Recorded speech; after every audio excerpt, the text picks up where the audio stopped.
So there's a bunch of different directions that conversation can come from with an individual of not liking how you sound. Some of it's self-deprecating. Some of it's been you've heard from family all your life a particular thing.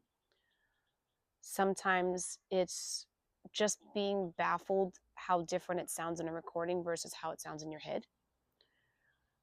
Um, those are kind of the top three places that conversation can come from that I don't like how I sound. Each individual is different, and I have come across all three of those scenarios. The third one is the easiest to overcome because you just have to get used to what you sound like versus what it's in the recording and yada yada.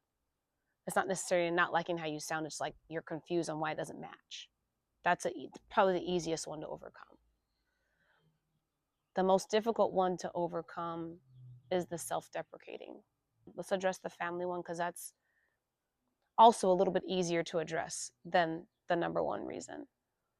So I have experience with this as well, so I can speak from my experience alone.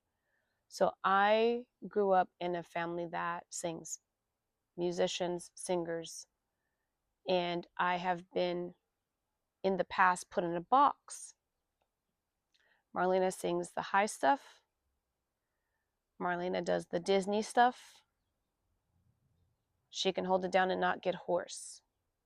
So a whole soprano section can lean on me. That's kind of how I grew up. If you hear my voice now, you'll hear like I actually have more bottom and more depth than just a high soprano, right? But that's how I grew up. So it really took something for me to even feel like I could get on a stage with a party band. First, I knew that the leads that they were going to give me were going to be the high ones. So I'm like, okay, that's my comfort zone. I know I can soar there. And I knew I would be really good with picking up any backgrounds because I'm really good at harmonies and picking them up or making them up on the fly if I need to. But when it wasn't a lead that was high, I felt like I was outside of my realm, but it was because of what had been ingrained in me, not because of what I was capable of. What it takes to overcome that is a whole lot of the opposite messaging. Showing yourself that you can do more than what other people have said that you could be capable of. It does take work. The thing I want to caution against is doing it to prove others wrong. That's not where you want to come from. It won't serve you in the way you think that it will. You want to come from the point of showing yourself that is something you can do. And that way you can control it. If you're still looking at persuading others, you'll never hit the mark because you'll be looking for validation from others for the rest of your life about it. So it's got to come from you. Now the self-deprecating, the one where I just like, well, I don't even really have a good voice. Sometimes it's because you've heard that from other people all your life, and other times it's a comparison. That comparison game is so the worst game to be in, and yet it's such a common place that people play. There is a significant difference between singing live and hearing what gets altered in the studio in production and all the music that you listen to. Such a dramatic shift. If you heard some of the raw material the engineers use, you wouldn't feel bad about how you sing.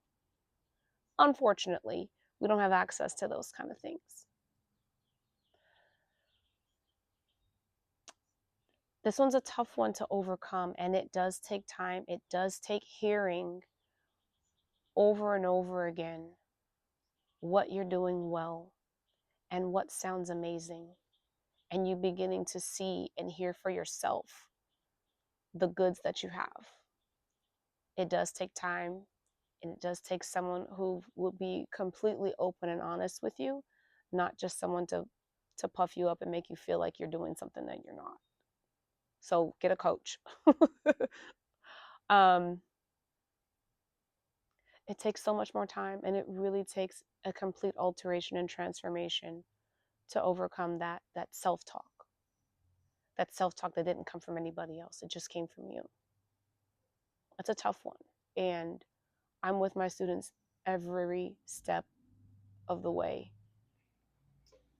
to get out of that. It takes time and it takes patience, but just know that it's possible. It really is possible. Heck, I still have to fight against the comparison game. I really do, even now. And I'm confident in what I'm doing, and I still compare. It doesn't go away, but it's what do you do with it when the thought comes? What do you do with it when that pops in your head?